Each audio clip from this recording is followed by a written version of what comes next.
सुखदेव जी कहते हैं राजा परीक्षित, अब मैं तुम्हें नरकों की कथा सुनाता, जरा सावधान होकर सुनना, पता चल जाएगा किसकी व्यवस्था कहां होना है। इसलिए बढ़िया सावधान होकर सुनिए। सुखदेव जी कहते हैं राजा परीक्षित, दक्षिण दिशा में 100 योजन की ऊंचाई पर 28 प्रकार के नरक हैं। जो आदमी अपने जीवन में गलत करता है, दूसरों के साथ दगाबाजी करता है, जो व्यक्ति दूसरे को धोखा देता है, जो दूसरे की संपत्ति को हड़पता है, जो मनुष्य दूसरे को कष्ट देता है, दूसरे का बुरा करता है, ऐसे लोगों को यम के दूत पकड़ के और नरक में लेकर जाते हैं। यम के दूत आते हैं पकड़ने के लिए। यम के दूत हमें दिखाई देते हैं, महाराज हम रोते हैं, हमें बचाओ बचाओ। यम के दूत आकर सबसे पहले हमारे गले को दबाते हैं, आवाज निकलना बंद हो जाती है। आपने देखा होगा मरने वाला व्यक्ति, मरने का समय नजदीक आ जाए तो समझ लेना उसकी आवाज निकलना बंद हो जाती है, क्योंकि यम के दूत आकर सबसे पहले इसको दबाते हैं कि राम का नाम भी इसके मुंह से ना निकल जाए कहीं गलती से। इसलिए पहले वो चौक कर देते हैं। यहां खत्म कहानी। मरने वाले आदमी को देखना, जब वो मरता है ना तो आवाज निकलना बंद हो जाती है। यम के दूत आते हैं, पकड़ लेते हैं इसको कंठ को आकर। अभी आदमी तड़फड़ाता है, बचाओ बेटा बचा, बहू बचा। पर महाराज ना तो बेटा काम आता, ना बेटी, ना पति, ना पत्नी, कोई काम नहीं आता, सब देखते रहते हैं। यम के दूत जबरदस्ती गले में फांसी का फंदा लगा के और पकड़ के यमपुरी में लेकर जाते हैं। वहां पर एक बैतरणी नाम की नदी है, उस बैतरणी नदी के किनारे हमें खड़ा किया जाता है। और जैसे ही वो बैतरणी नदी के सामने कोई पापी आदमी जाता है तो बैतरणी नदी के जो जीव जंतु हैं, मगरमच्छ हैं, उसमें रहने वाले, वो चीखने लगते हैं, चिल्लाने लगते हैं, फेंको इस पापी को, जल्दी से हम इसको खा लें, हम बहुत दिनों से भूखे हैं। चीखते हैं, चिल्लाते हैं। उस बैतरणी नदी का पानी खौलने लगता है, गर्म होने लगता है। ये आदमी चारों तरफ देखता है, मेरा कोई नहीं है, मुझे बचाने वाला कोई नहीं है। रोता है, प्रभु अब मैं कभी पाप नहीं करूंगा, अधर्म नहीं करूंगा, दूसरों का बुरा नहीं करूंगा। यम के दूत इसको जबरदस्ती पकड़ के और उसी बैतरणी नदी में पटक देते हैं। बड़े बड़े मगरमच्छ इसके शरीर को लौंच लौंच कर खाते हैं। महाराज बहुत कष्ट मिलता है आदमी को, बहुत कष्ट मिलता है आदमी को।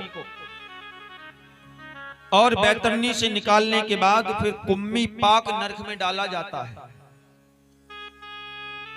कुम्मी पाक नरक एक बहुत बड़ी कढ़ाई है, नीचे आग जल रही है और उसमें तेल गरम हो रहा है।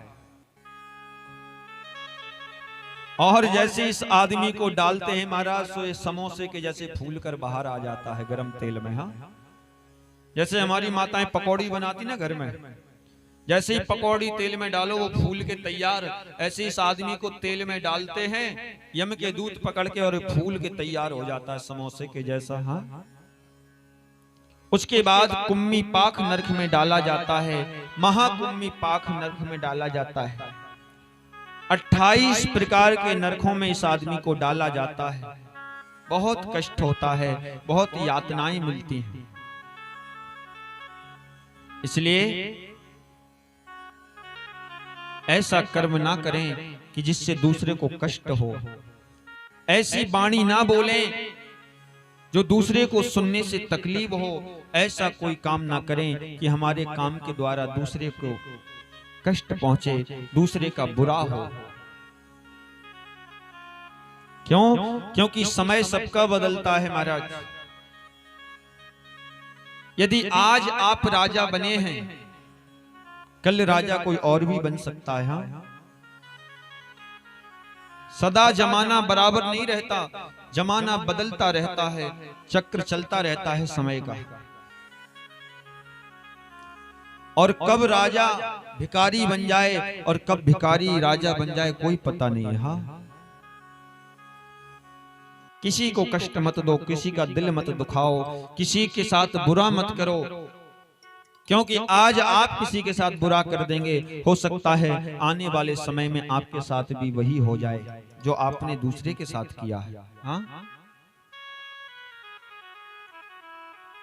समय का चक्र चल रहा है, आज जो हम कर देंगे कल वही हमारे साथ में होगा। अच्छा करेंगे तो अच्छा होगा और बुरा करेंगे तो बुरा होगा, इसको कोई नहीं बदल सकता।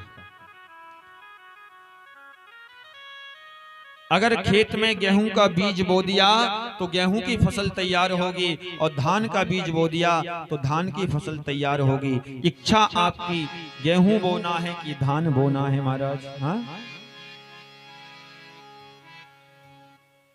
किस चीज का अभिमान करें हम?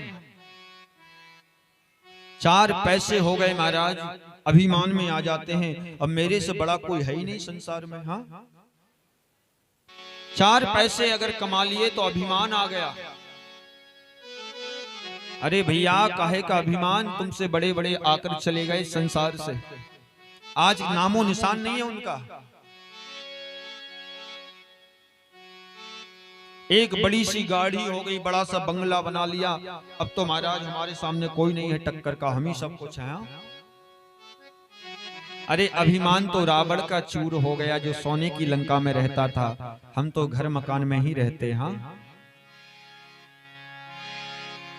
और अभिमान ही मनुष्य के विनाश का कारण होता है, याद रखना। अभिमान किसी भी चीज का बुरा होता है। किसी को अभिमान है हमारे पास धन बहुत है, किसी को अभिमान है हमारे पास ताकत बहुत है, किसी को अभिमान है हम सुंदर बहुत है, वो दिन भर शीशा ही देखते रहते हैं। किसी को अभिमान है हम ज्ञानी बहुत हैं। मैं निवेदन करूं जीवन में सब कुछ करना, पर अभिमान मत करना, क्योंकि अभिमान ने रावण को भी धूल में मिला दिया। यदि अभिमान आ गया मनुष्य को अंदर तो मनुष्य का पतन होना प्रारंभ हो गया, समझ लो। हाँ, पतन होने में देर नहीं लगेगी। अरे रावण के पास क्या नहीं था महाराज? सोने की लंका में रहता था, पैसे की कमी नहीं थी, धन दौलत की कमी नहीं थी, धन दौलत की कोई कमी नहीं थी रावण के पास। सोने की लंका में रहता था। रावण के जैसा ज्ञानी नहीं था कोई, समस्त वेद वेदांतों का ज्ञान रावण को था। रावण के जैसा विद्वान नहीं था कोई, और रावण के जैसा बलवान भी नहीं था कोई महाराज संसार में। हाँ, अपनी भुजाओं से कैलाश पर्वत को उठा देता था, इतना बलवान था रावण। सब कुछ होते हुए रावण के अंदर एक कमी थी कि रावण अभिमानी था, और रावण के अभिमान ने ही रावण का समूल विनाश कर दिया। हाँ, बचा ना को कुल रोवन हारा, कोई कुल में रोने वाला भी नहीं बचा महाराज। हाँ भैया, ये अठन्नी चौवन्नी को संभालो। हाँ,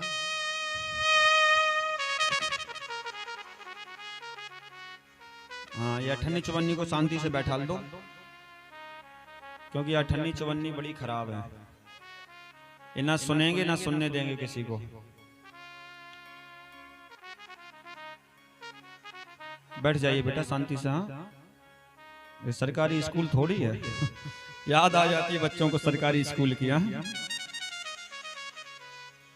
बोले वृंदावन बिहारी लाल की।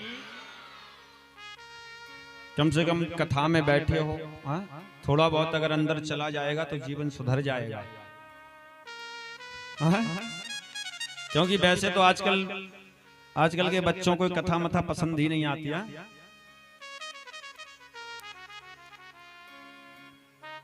क्या करें महाराज, कथा मथा कुछ सब ऐसी काल्पनिक कहानियां हैं। हम तो विज्ञान पढ़ने वाले हैं, आजकल हम विज्ञान को पढ़ते, विज्ञान को समझते हैं, कथा वगैरह क्या होती है। पर एक निवेदन करूं मैं आपसे कि जितना भी विज्ञान आज काम कर रहा है और विज्ञान ने आज जो भी बनाया है, जो भी तैयार किया है, वो सब हमारे वेद पुराणों के ही अंतर्गत किया है। बेटा शांति से बैठ जाएं सब लोग, अशांति ना फैलाएं। बोले वृंदावन बिहारी लाल की। कहां कथा चल रही थी? कथा कहां चल रही थी? याद है कुछ? कहां तक कथा सुनी हमने? क्या करें महाराज, सब भूल जाते हैं, आजकल बीमारी सी हो गई भूलने की।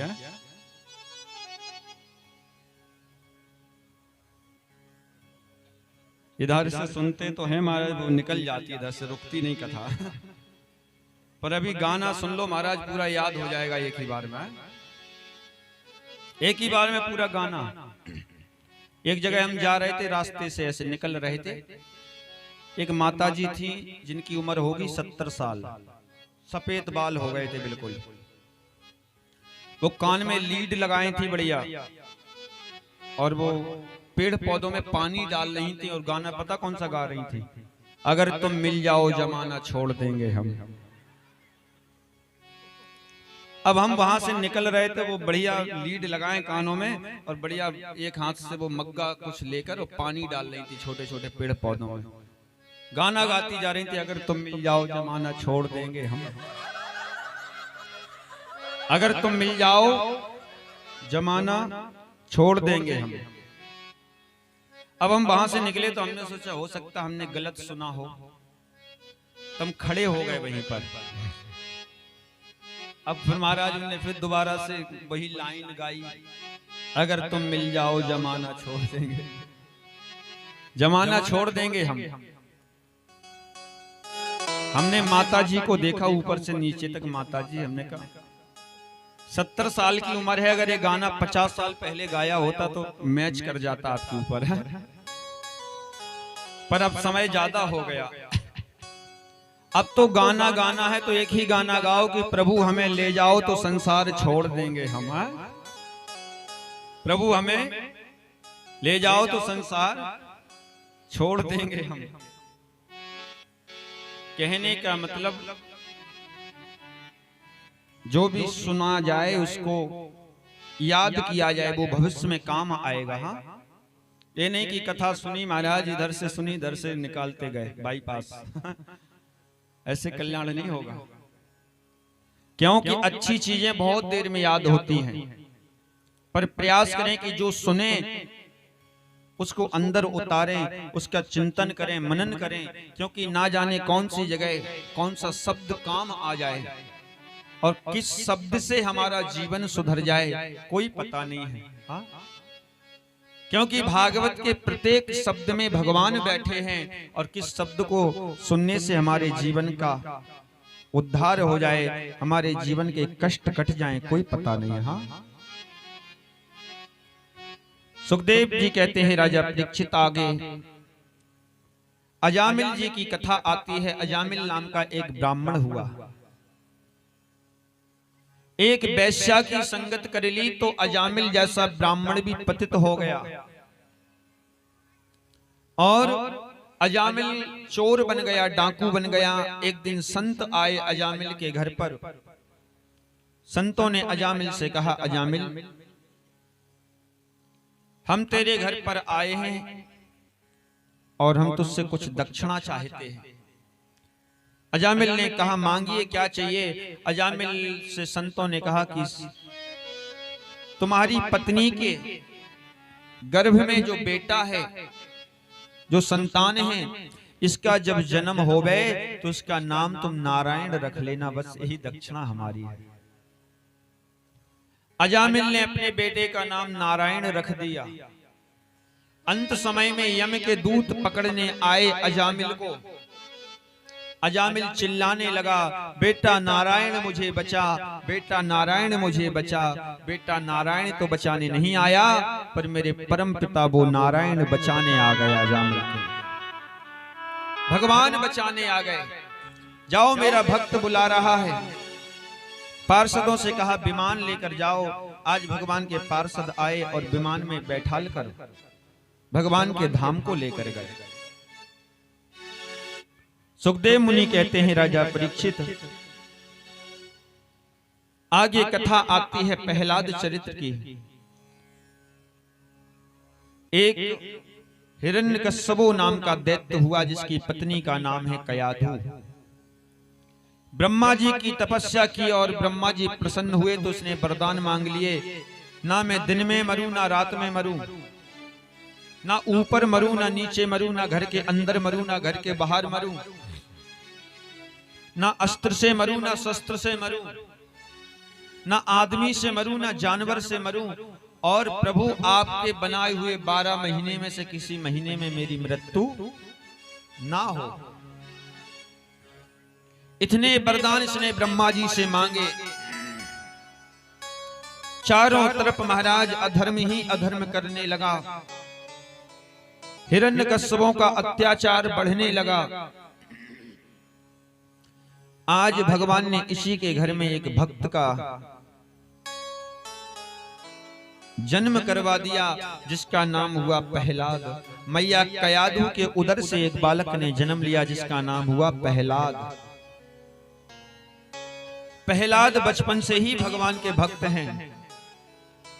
हिरण्यकश्यपों ने कहा तुम राक्षसी विद्या पढ़ो, गुरुकुल में भेजा पढ़ने के लिए, पर प्रहलाद तो श्री कृष्ण गोविंद हरे मुरारी, हे नाथ नारायण वासुदेवा एक ही मंत्र का जाप करते हैं।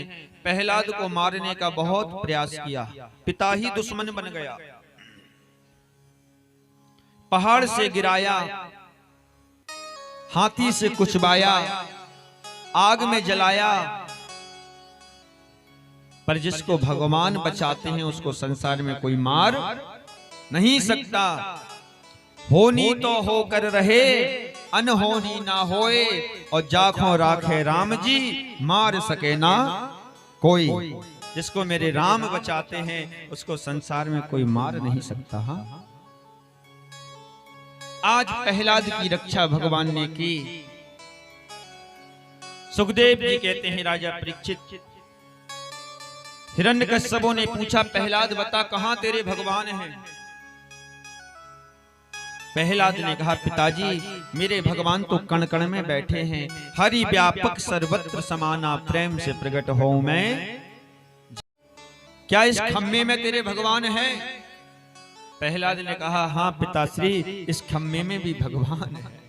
आज खम्मे को फाड़ कर भगवान नरसिंह प्रकट हो गए। बोले नरसिंह भगवान की जय हो। खम्मे के अंदर से भगवान नरसिंह प्रकट हो गए। आज हिरण्यकश्यपों को पकड़ लिया, सारे वरदानों को बेकार कर दिया, और हिरण्यकश्यप को आज भगवान नरसिंह ने मार दिया। प्रहलाद को हृदय से लगाया भगवान कन्हैया। नरसिंह भगवान ने प्रहलाद पर कृपा की। सुखदेव जी कहते हैं राजा परीक्षित, आगे 3 कथाएं और आती हैं। 3 अवतार भगवान के हुए। समुद्र मंथन हुआ तो समुद्र मंथन में भगवान ने सबसे पहले कच्छप अवतार लिया। भगवान ने कच्छप का रूप धारण किया। दूसरा अवतार भगवान का धनवंतरी के रूप में हुआ, जो अमृत लेके प्रकट हुए। तीसरा अवतार भगवान का हुआ मोहिनी, अमृत को बांटा। इस प्रकार से सुखदेव जी कहते हैं राजा परीक्षित, आगे कथा पुरंजन उपाख्यान आता है। राजा प्राचीन की भी कथा आती है। राजा प्राचीन बलि चढ़ाता था जीव जंतु की, रोज एक बलि देता था। नारद जी पहुंचे। नारद जी ने कहा, प्राचीन राजा को समझाया, राजा बलि चढ़ाना गलत है, जितने जानवरों की तुमने बलि चढ़ाई वो सब आकाश में घूम रहे हैं, मड़रा रहे हैं। तू जिस दिन मरेगा तेरे शरीर को लौंच लौंच के वो खाएंगे। आज राजा प्राचीन बलि को ये समझ में आया कि बलि चढ़ाना गलत होता है। हाँ? बलि नहीं चढ़ाना चाहिए। आज सुखदेव जी कहते हैं राजा परीक्षित, आगे कथा आती है, भगवान ने एक अवतार और लिया, हरि अवतार। गजेंद्र को बचाने के लिए भगवान आए, हाथी को बचाया, इसलिए भगवान का एक नाम हरि हो गया। कि हा उचर्यो बैकुंठ में और थे हाथी के पास। हाथी का पैर जब मगरमच्छ ने पकड़ लिया, जब हाथी को बचाने कोई नहीं आया तो भगवान को याद किया, कन्हैया हे प्रभु मेरी रक्षा करो। हा उचर्यो बैकुंठ में, हाथी कहने में कितनी देर लगती है, हाथी। हा शब्द भगवान ने सुना और थी बोले जब तक तो भगवान पहुंच गए हाथी के पास। हा उचर्यो बैकुंठ में और थे हाथी के पास, यानी भगवान देर नहीं करते आने में, हम देर कर देते हैं भगवान को बुलाने में। भगवान कभी देर नहीं करते आने में। हाँ? आज हाथी की रक्षा की सुखदेव जी कहते हैं राजा परीक्षित, इसलिए उठते बैठते जागते सोते भगवान को याद करते रहो, भगवान का नाम लेते रहो। हाँ? क्योंकि भगवान का नाम ही आपके काम आएगा, याद रखना। जब जीवन में संकट आएगा, जब जीवन में विपत्ति आएगी, जब आपको कुछ दिखाई नहीं देगा, जब मेरे राम का नाम ही आपके काम आएगा। हाँ? सांवरे को दिल में बसा कर तो देखो, सांवरे को दिल में बसा कर तो देखो, सांवरे को दिल में बसा कर तो देखो, दुनिया से मन को जय हो कर तो देखो, दुनिया से मन को हटा कर तो देखो, सांवरे को दिल में बसा कर तो देखो।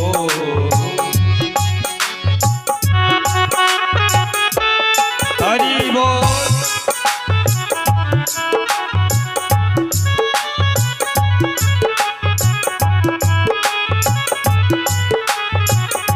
बड़ा ही दयाल बाकी बड़ा ही दयालु है बाके बिहारी। एक बार वृंदावन जय हो। तो देखो, बारे बंदा बन जा कर तो देखो, एक बार वृंदावन जाके तो देखो, बारे बंदा बन जा कर तो देखो। सांवरे को दिल में बसा कर तो देखो, सांवरे को दिल में बसा कर तो देखो। क्यों? बहुत से लोग तो भगवान को मानते हैं, ऐसे भी युग में पड़े हुए हैं, लेकिन एक बार कहते हैं बाके बिहारी जो है ना भक्तों के दिलदार है, ऐसा दिलदार मिलने वाला नहीं।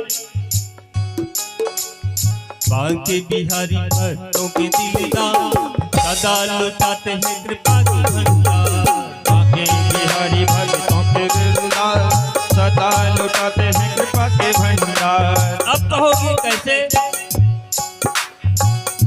मीरा ने जैसे गिरिधर को पाया, मीरा ने जैसे गिरिधर बनाया।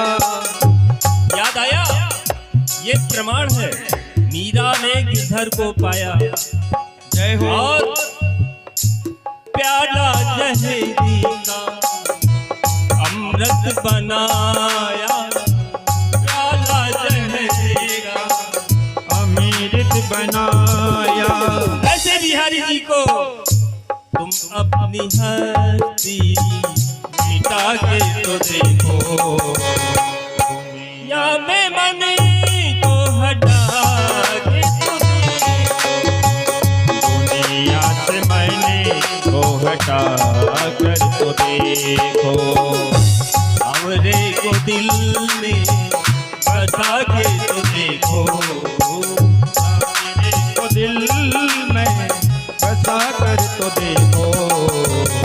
एक बार वृंदावन जाके तो देखो, एक बार वृंदावन जा कर तो देखो।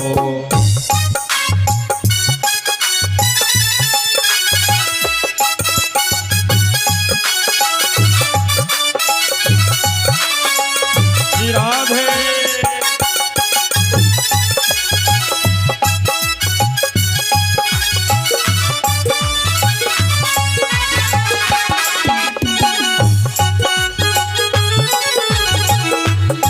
जय हो।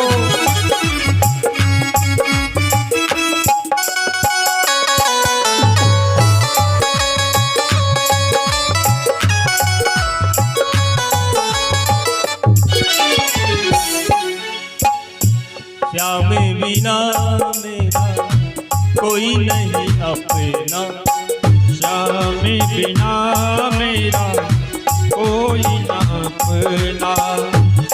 जब ये भाव आ जाएगा तो देर नहीं लगेगी, जय तेरी हो। पल में झोली वो भर देगा, एक पल में झोली वो भर देगा। दुख दर्द जिंदगी के वो हर लेगा, दुख दर्द जिंदगी के वो हर लेगा। एक बार वृंदावन जाके तो देखो, एक बार वृंदावन आकर तो देखो। दुनिया से मन को लटा के तो देखो, दुनिया से मन तो हटा के तो देखो। दुनिया से मन को हटा के तो देखो, दुनिया से मैंने तो हटा हटा के तो देखो।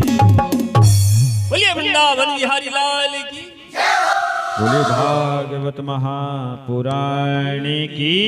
जय हो। सुखदेव मुनि कहते हैं राजा परीक्षित,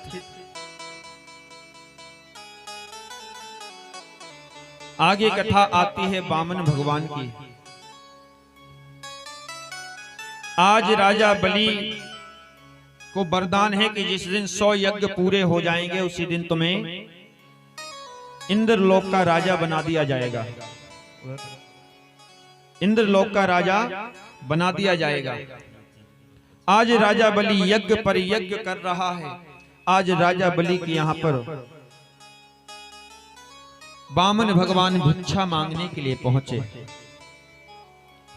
ब्राह्मण को देखा राजा बलि यज्ञ छोड़कर आज यज्ञ छोड़ के राजा बलि दरवाजे पर आया, ब्राह्मण का स्वागत किया। कहिए ब्राह्मण देवता मैं क्या सेवा करूं? वामन भगवान ने कहा राजा बलि हम आपसे कुछ मांगने आए हैं, हमने सुना है आप बहुत बड़े दानी हैं। राजा बलि ने कहा ब्राह्मण देवता आप मेरे दरवाजे पर आए हैं, आप जो मांगेंगे सो मैं आपको देने को तैयार हूं, बस मांग कर तो देखिए। वामन भगवान ने कहा राजा बलि मुझे 3 पैर जमीन दे दो। कितने पैर? 3 पैर जमीन भूमि, और वो भी मैं अपने पैरों से नापूंगा, आपके पैरों से नहीं। राजा बलि हंसने लगा, अरे ब्राह्मण देवता, समुद्र के पास आकर आप एक बूंद मांग रहे हैं पानी की। अरे धन दौलत सोना चांदी बंगला दुकान जो मांगना है मांग लो, 3 पैर जमीन का क्या करोगे आप? बावन भगवान ने कहा, देखो हम संतुष्टि ब्राह्मण हैं, जितना मिल जाता है उतनी में खुश रहते हैं। आपको देना कि नहीं देना ये बात बताओ। राजा बलि बोले, ठीक है मैंने दी, जहां से आपका मन करे वहां से नाप लो। बामन भगवान ने कहा, ऐसे नहीं, क्योंकि जमीन के मामले में फ्रॉडपंती बहुत हो रही लखनऊ के अंदर। हाँ, लखनऊ में फ्रॉड बहुत हो रहा है। जमीन किसी का, पैसा कोई लेता, रजिस्ट्री कोई करवा लेता है। इसलिए पहले संकल्प करो कि 3 पैर भूमि हमने दान में दी है आपको। गुरु शुक्राचार्य बगल में खड़े थे। गुरु शुक्राचार्य ने सोचा, देखें तो ये ऐसा ब्राह्मण कौन है जो 3 पैर जमीन मांग रहा है। आंखें बंद की गुरु शुक्राचार्य ने, समझ गए ये बामन नहीं, ये तो साक्षात विष्णु है। राजा बलि से कहा, राजा बलि इसके चक्कर में मत पड़ना, ये 52-53 कुछ नहीं है, ये विष्णु है, तुझे छलने आया है। राजी आज राजा बलि ने कहा, गुरुजी यदि ये ब्राह्मण हैं तो 3 पैर जमीन लेकर वापस चले जाएंगे,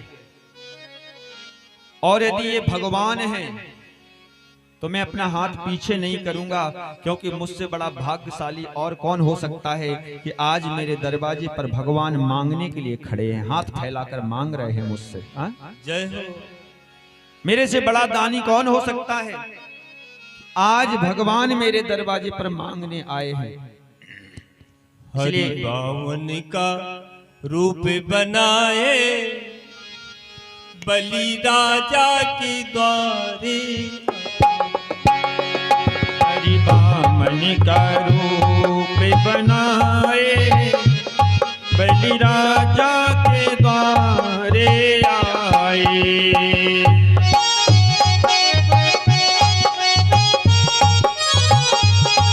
हरि बोल। उनके छोटे छोटे हाथ, उनके छोटे छोटे पाँव, उनके छोटे छोटे हाथ, उनके छोटे छोटे पाँव, पैरों में खड़ाऊं सुहाए बलि राजा के द्वारे, हरि बामन का भेष बनाए बलि राजा के द्वारे आए। हरि बोल।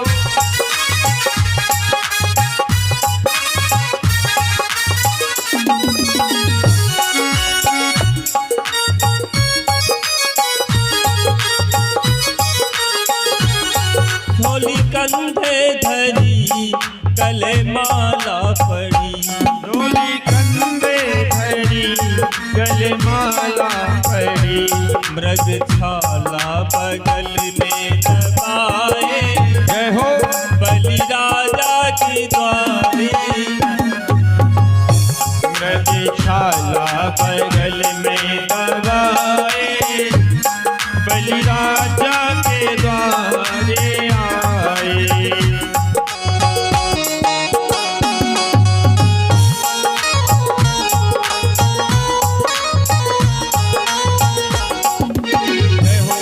इनकी कमल जैसी आंखें, इनके घुंघराले बाल, उनकी कमल जैसी आंखें, उनके घुंघराले बाल, ब्रह्मचारी का भेष बनाए, जय हो बलि राजा के द्वारे, ब्रह्मचारी का भेष बनाए बलि राजा के द्वारे आए। सिर पे चोटी दिखे माथे तिलक सोहे, सिर पे चोटी दिखे माथे तिलक सोहे, हाथों में हाथों में कमंडल भाए जय हो बलि राजा के द्वारे हाथों में कमंडल भाए बलि राजा के द्वारे आए। रावण का रूप बनाए बलि राजा के द्वारे हरि रावण का वेश बनाए बलि राजा के द्वारे आए। बलि राजा के द्वारे आए बलि राजा के द्वारे आए। बोले वृंदावन बिहारी लाल की जय वामन भगवान की। राजा बलि ने कहा, गुरुजी रघुकुल रीत सदा चली आई, प्राण जाए पर वचन न जाए। मनुष्य का वचन ही उसका संकल्प होता है। और गुरुजी मैं एक क्षत्रिय हूं, यदि मैंने ब्राह्मण को वचन दिया है तो उसको पूरा करूंगा, भले मेरा सब कुछ चला जाए। आज संकल्प किया। भगवान ने राजा बलि से कहा, हाथ आगे करो, संकल्प करो। गुरु शुक्राचार्य महाराज जाकर वो एक जल का पात्र रखा था, लोटा, जल के लोटा के अंदर बैठ गए कि जब पानी निकलेगा नहीं तो संकल्प होगा कैसे। अब उनने अपना कमंडल उठाया, वामन भगवान ने पानी डाला तो देखा कि पानी ही नहीं निकल रहा उससे।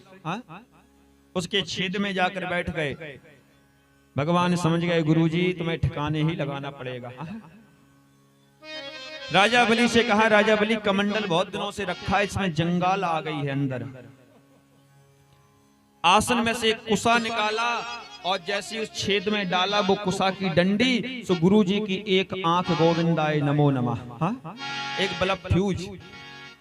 यानी बता रहे हैं भगवान की, गुरुजी आप गुरु हैं और गुरु को सबको एक निगाह से ही देखना चाहिए, गुरु को अलग अलग निगाहों से नहीं देखना चाहिए, इसलिए एक आंख आपकी फोड़ दे। आप देवताओं को अलग देखते हो और राक्षसों को अलग देखते हो। गुरु जी की एक आंख फोड़ दी। इधर भगवान ने अपना विराट रूप धारण किया। राजा बलि के सामने देखते ही देखते भगवान का विशाल रूप धारण हो गया। पहला भगवान ने चरण बढ़ाया। पहले पैर में भगवान ने अतल वितल सुतल तलातल रसातल और पाताल लोक को नाप लिया।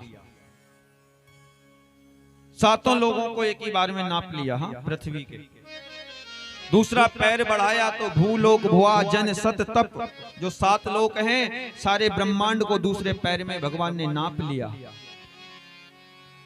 राजा बलि तीसरा पैर कहां रखूं, अब तुम्हारे पास कुछ बचा नहीं, तुम कंगाल हो गए हो, बताओ तीसरा पैर कहां रखूं। राजा बलि ने कहा, प्रभु एक काम करो कि तीसरा पैर मेरे माथे पे रख दो और मुझे भी आप नाप लो, मैंने अपने आप को भी दान कर दिया। आज तीसरा पैर भगवान ने राजा बलि के माथे पे रखा और राजा बलि को भी भगवान ने नाप लिया। आज राजा बलि ने अपने आप को दान कर दिया। धन्य है ऐसे राजा, है अपने आप को दान कर दिया। ऐसे राजाओं की संतान हैं हम, ऐसे राजाओं के देश में रहते हैं जिनने धर्म की रक्षा के लिए अपने आप को भी दान कर दिया। और महाराज हम लोगों से एक चुबन्नी नहीं निकलती, गलती से एक फूटा पैसा नहीं निकलता धर्म के नाम पर, है। और कई तो महाराज इतने होते हैं, एक होते हैं कंजूस और एक होते हैं मक्खी चूस। मक्खी चूस किसको कहते हैं, बोले तेल में अगर मक्खी गिर जाए ना तो उसको निकालते हैं तो निचोड़ देते हैं कि तेल ना चला जाए इसमें उनको मक्खी चूस कहते हैं, तेल हमारा बेकार ना हो जाए। ऐसे भी लोग संसार में पड़े हैं। और हमारे अयोध्या में कहावत कही जाती है कि लोभी का धन दूसर खाए और जो बचे सरकार में जाए। यानी जो जीवन में दान धर्म नहीं करता, अच्छे काम में पैसे को नहीं लगाता, तो या तो उसकी संपत्ति को दूसरे लोग खाते हैं और नहीं तो बचा खुचा महाराज सरकार में चला जाता है, इनकम टैक्स वाले ले जाते हैं। हाँ, लोभी का धन दूसर खाए, जो बचे सरकार में जाए।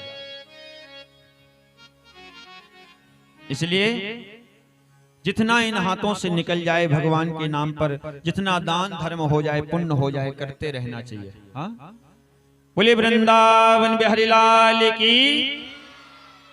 आज राजा बलि पर भगवान ने कृपा की, क्योंकि समय हो रहा है, चले हम लोग भगवान के जन्म उत्सव की ओर। 7 बज चुके हैं, नहीं तो पता चले महाराज अभी उठकर भागने लगे हैं, जैसे एक मैया भाग नहीं गई अभी। क्या भरोसा, हमें तो बड़ा डर लगता है। इसलिए उतना ही परोसा जाए जितना हजम होता जाए। थाली में अगर ज्यादा परोस देंगे तो छोड़कर भागना पड़ेगा। इसलिए भोजन उतना उतना दिया जाए जितना। हाँ, क्योंकि कई तरीके के भक्त आते हैं महाराज कथा में, कई प्रकार के। एक जगह हम कथा सुना रहे थे, सच्ची घटना, ध्यान से सुनना। ठीक है, बात नहीं कर लो। हाँ, सेल्फी मेल्फी खींच लो, दोबारा मौका नहीं मिलेगा। बोले वृंदावन बिहारी लाल की। जब कई लोग इतने होशियार होते हैं महाराज, वो समझते हैं हम तो बड़े चतुर हैं। इधर कथा भी चल रही है, उधर मोबाइल भी नीचे चल रहा है, टाइपिंग हो रही है। पर बंदे के मन में क्या है भगवान जानता है। यहां से बढ़िया दिखाई देता है कौन मोबाइल चला रहा, कौन तमाकू घिस रहा है नीचे।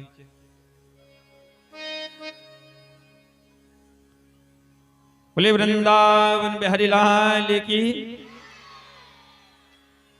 कई प्रकार के भक्त आते हैं कथा में। हाँ, एक जगह हम कथा सुना रहे थे, एक माताजी कथा सुनने आई। पहला दिन था कथा का, पहले दिन वो कथा सुनने आई और सबसे पहले नंबर पर आकर बैठ गई, सबसे आगे। बूढ़ी बूढ़ी माताजी थी एकदम। हमने कथा सुनाना शुरू किया और उनने रोना शुरू कर दिया। अब जितनी देर हमने कथा सुनाई उतनी देर उनकी आंखों से टप टप टप टप आंसू टपकते ही रहे। तो हमने सोचा हो सकता है कथा सुन के इनको रोना आ रहा होगा। कथा सुन रही इसलिए रो रही है बेचारी। भाव, भगवान के प्रति भावना, भाव जागृत हो रहा। दूसरे दिन फिर हम कथा सुनाने को बैठे और जैसे ही कथा शुरू करी सो माता जी आकर फिर सामने बैठ गई, फिर उनने रोना शुरू कर दिया। जितनी देर हमने कथा सुनाई उतनी देर वो रोती रही। तीसरे दिन की कथा हुई, हम जैसे ही कथा सुनाने बैठे और वो बूढ़ा माता आके बैठी और कथा शुरू से उनने रोना शुरू कर दिया। 4-5 दिन हो गए महाराज। तो हमें लगा, हमने कहा यार तो सब ऐसे ही हैं, लेकिन ये माता जी ध्यान से सुनती हैं बहुत। हमें लगा ये ज्यादा ध्यान से सुनती, इसलिए इनके आंखों से आंसू निकलते रहते हैं, भाव से सुनती हैं। तो 5वें दिन हमने उनसे पूछा, बूढ़ा माता, हमने कहा एक बात बताओ, इतने लोग कथा सुनने आते हैं, कोई रोता नहीं है, किसी की आंख से आंसू नहीं निकलते, पर हम देखते हैं कि आप 5 दिन से आ रही हो, कथा सुन रही हो, जितनी देर कथा होती उतनी देर आपकी आंखों से आंसू निकलते रहते, रोती रहती हो आप। हमें लगता है आप ज्यादा मन से कथा सुनती हो। बोले महाराज कथा मथा सुन के नहीं रोते हम, इस चक्कर में मत रहना। कथा मथा सुन के रोना नहीं आता हमें। तो बोले महाराज 1 साल पहले हमने एक बकरा खरीदा था। एक बकरा हमने पाला था अपने घर पे 1 साल पहले, उसको खरीदा था 5000 रुपए में। और उस बकरे को खरीद के हमने अपने घर में पाला था। महाराज वो बकरा दरवाजे पे बंधा रहता था, बेचारा दिन भर सिर हिलाता रहता था इधर उधर, दिन भर मैं करता रहता था। पता नहीं महाराज अभी 7-8 दिन पहले पता नहीं कौन सी बीमारी आई और वो बकरा हमारा मर गया बेचारा। वो बकरा मर गया। और महाराज मैं कथा सुनने आती हूँ, जब आप सर घुमा घुमा के कथा कहते हो तो वो बकरा की याद आती है। आप जो सर हिला हिला के कथा सुनाते हो तो वो बकरे की याद आती है महाराज। और महाराज रोना इसलिए आता है कि भगवान जो बकरा के साथ हुआ वो आपके साथ ना हो प्रभु है, इसलिए रोना आता है। इसलिए रोती रहती हूँ, कथा मता सुन के नहीं रोती, बस इसलिए रोना आता है कि जो बकरा के साथ हुआ वो आपके साथ ना हो। कई प्रकार के लोग आते हैं महाराज कथा में, कई लोग सुनने आते हैं, क्योंकि कथा में बताया 3 प्रकार के भक्त आते हैं कथा सुनने। बताएं आपको, पहले नंबर के श्रोता। श्रोता का मतलब जो केवल कथा सुने, दुनिया से मतलब नहीं, बस कथा से मतलब है। पहले नंबर के भक्त होते हैं श्रोता। दूसरे नंबर के भक्त होते हैं सोता। सोता घर से आए और यहाँ आके सो गए, उन्हें कथा से मतलब नहीं है। बस पहली बात तो इच्छा नहीं थी घर से आने की, बहू ने धक्का मार के निकाल दिया, जाओ पड़े रहते हो दिन भर घर में, है कथा सुनाओ जाके, थोड़ा कल्याण हो जाएगा। अब यहाँ पर आए तो महाराज सो गए, उन्हें कथा से मतलब नहीं। तो दूसरे नंबर के जो भक्त हैं वो सोता। और तीसरे नंबर के जो भक्त होते हैं वो होते हैं सरोता। सरोता जानते हैं आप, काटने वाला। हाँ हाँ, तीसरे नंबर के जो भक्त होते हैं सरोता, वो आएंगे महाराज सो, ना तो खुद शांत बैठेंगे ना बगल वाले को बैठने देंगे, ना तो खुद कथा सुनेंगे ना पड़ोसी को सुनने देंगे, क्योंकि उन्हें पता है कि हमें तो नरक जाना ही है, पड़ोसी को भी घसीट ले जाएं साथ में। ये क्यों रह जाए। अब वो महाराज जितनी देर यहाँ बैठेंगे उतनी देर, तिवारी जी ने टेंट तो बढ़िया लगवाया, पर इस जगह में और लगा होता टेंट तो मजा आ जाता। तिवारी जी ने व्यवस्था तो बढ़िया करवाई कथा में, पर 2-4 सोफा पड़े होते तो बैठने में बड़ा मजा आता। आहा। और तो सब बढ़िया, अगर ये मंच इधर से बनी होती तो और बढ़िया वहां दिखाई देता है। और तो सब ठीक, लाइट थोड़ा कम है। यानी वो जितनी देर बैठेगा ना तो वो सुनेगा ना पड़ोसी को सुनने देगा, मतलब काट ही करता रहेगा, एक चीज में कमी, उस चीज में कमी, वो कमी, वो कमी। तो तीसरे नंबर का भक्त होता है सरोता। अब आप डिसाइड कर लीजिए, आपको श्रोता बनना है कि सोता बनना है कि सरोता बनना है, इच्छा आपकी। बोले वृंदावन बिहारी लाल की जय हो। सुखदेव जी कहते हैं राजा परीक्षित, समय ज्यादा हो रहा है। सुखदेव जी कहते हैं राजा परीक्षित, आगे कथा राम जन्म की आती है। नौमी तिथि मधुमास पुनीता, शुक्ल पक्ष अभिजित हरि प्रीता। आज नौमी तिथि आई, चैत का महीना आया और मंगलवार का दिन आया। जैसे ही दिन के 12 बजे दशरथ जी के महलों में राम लक्ष्मण भरत शत्रुघ्न आज प्रकट हो गए। बोली राम लला सरकार की जय हो, अयोध्या धाम की जय हो। राम लक्ष्मण भरत शत्रुघ्न आज अयोध्या में प्रकट हुए, सुंदर बधाई हो रही, मंगल गीत हो रहे, पूरी अयोध्या को सजाया है, सब मंगल गीत हो रहे हैं, सारे लोग दर्शन करने अयोध्या में जा रहे हैं। क्योंकि कृष्ण जन्म से पहले राम जन्म की कथा आती है। तो राम जी को प्रणाम करते हुए कृष्ण जी की तरफ बढ़ते हैं हम लोग। श्री विश्व कल्याण सत्संग सेवा समिति के तत्वाधान में सेवा ही धर्म हमारा के अंतर्गत अंतर्राष्ट्रीय कथावाचक पंडित श्री अंकित शास्त्री जी महाराज के द्वारा चलाए जा रहे सेवा प्रकल्प, संत सेवा, गौ सेवा, अनाथ एवं दीन दुखियों की सेवा, आश्रम निर्माण, वृद्धों की सेवा आदि। इस प्रकल्प में आप भी अपनी सहयोग राशि देकर इस सेवा से जुड़ सकते हैं। इन सेवाओं से जुड़ने के लिए नीचे दिए गए नंबर पर आप पूरी जानकारी ले सकते हैं।